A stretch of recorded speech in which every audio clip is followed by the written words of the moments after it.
Aloha kako. I'm Danette Kong, a retired healthcare chaplain and a member of Keawala'i Congregational Church on the island of Maui. We're part of the Aha Ona Mokupuni o Maui Molokai a Melanai. And I want to thank you for joining me this morning during this time of reflection. As we contemplate the legacy of faith we have received in our passing forward from generation to generation, I've recognized that it has not just been my ohana or even my church family which have bestowed upon me the different life and faith lessons that have been of important value to me. Sometimes those lessons have been provided to me by the very persons that I thought I was ministering to. Does that sound familiar to any of you? Very often when I thought I was providing messages of comfort and assurance, patients I ministered to in my role as a hospice and hospital chaplain were teaching and instilling within me their own legacies through powerful life lessons. As I've been reflecting on these legacies, I've wondered, what lessons will I be passing forward from my generation to the next? So allow me to share with you one of many experiences about individuals who have impacted me deeply.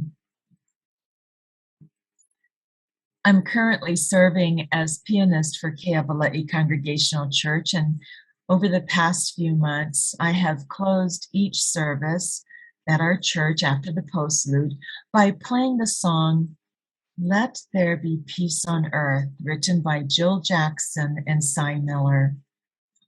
As my fingers sweep over the keyboard, I'm transported back in time to the bedside of a gentleman by the name of Saul, who is going through the process of dying.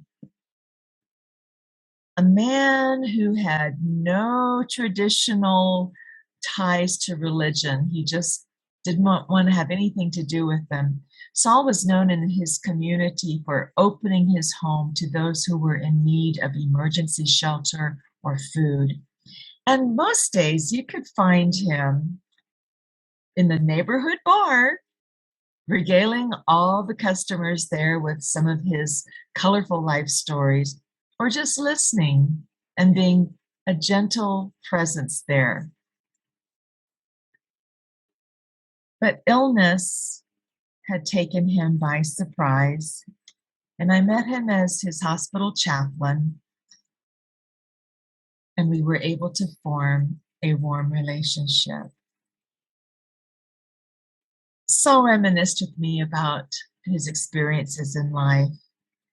And when I offered to sing his favorite song with my ukulele, he responded that he would love to hear any song I knew about peace. He's told me that as a child, he remembered seeing strange numbers tattooed onto the wrists of some of his Jewish relatives who had survived Nazi concentration camps. But no one wanted to talk about them or explain those numbers to him when he was a child. Perhaps they were trying to protect him from what they had gone through. So he sighed to me, this world is full of so much hate and destruction. It's really important for us to find ways to bring peace to each other. So I pulled out my ukulele and I started strumming. Let there be peace on earth.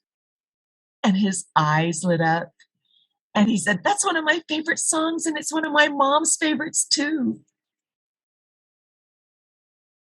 In succeeding visits, he always wanted me to sing that song. And whenever I did, he would close his eyes and lie back on his pillow, and his face would take on a serenity and a peace. And sometimes he would even fall asleep while I sang the song. Throughout the next several weeks, I witnessed Saul's gentle warmth towards hospital staff as he welcomed them into his room.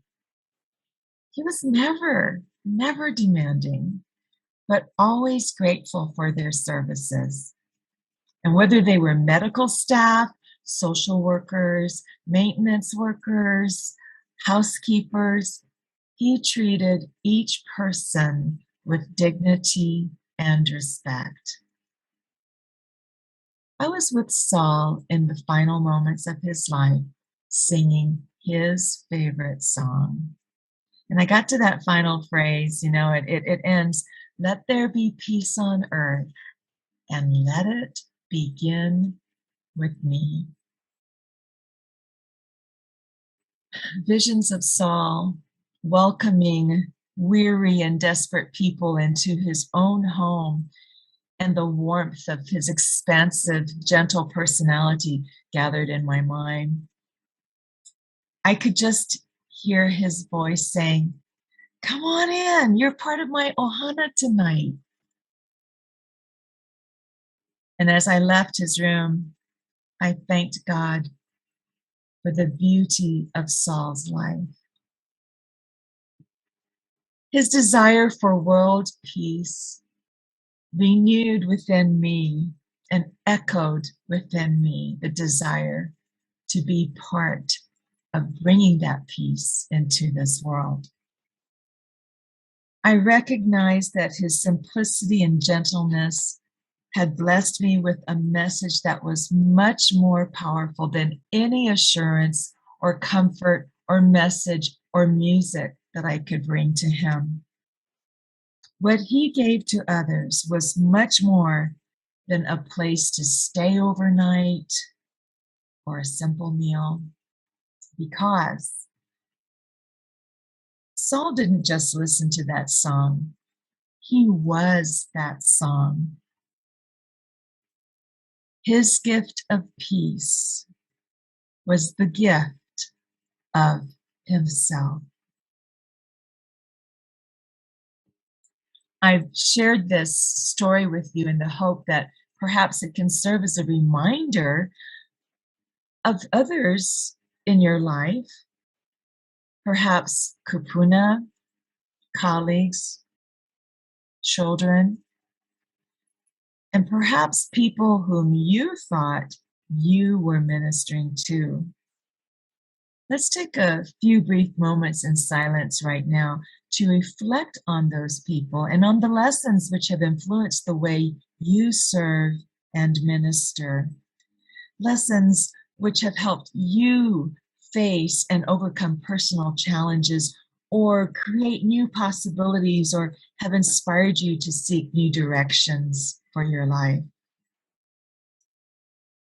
Take time to not only remember those lessons, but take time to express gratitude within the heart that you have within your prayers for the persons who taught those lessons to you. Join me, please, in silence.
I hope these moments of silence have blessed you with a renewed sense of grace and gratitude and purpose.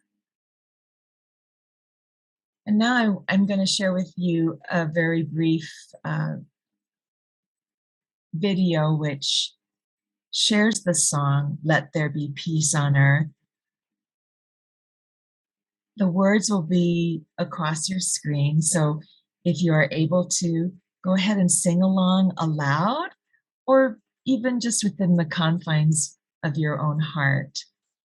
And let us renew within ourselves a spirit of seeking God's direction and purpose for our lives, and seeking for God to work in and through us as instruments of His peace within our world and communities.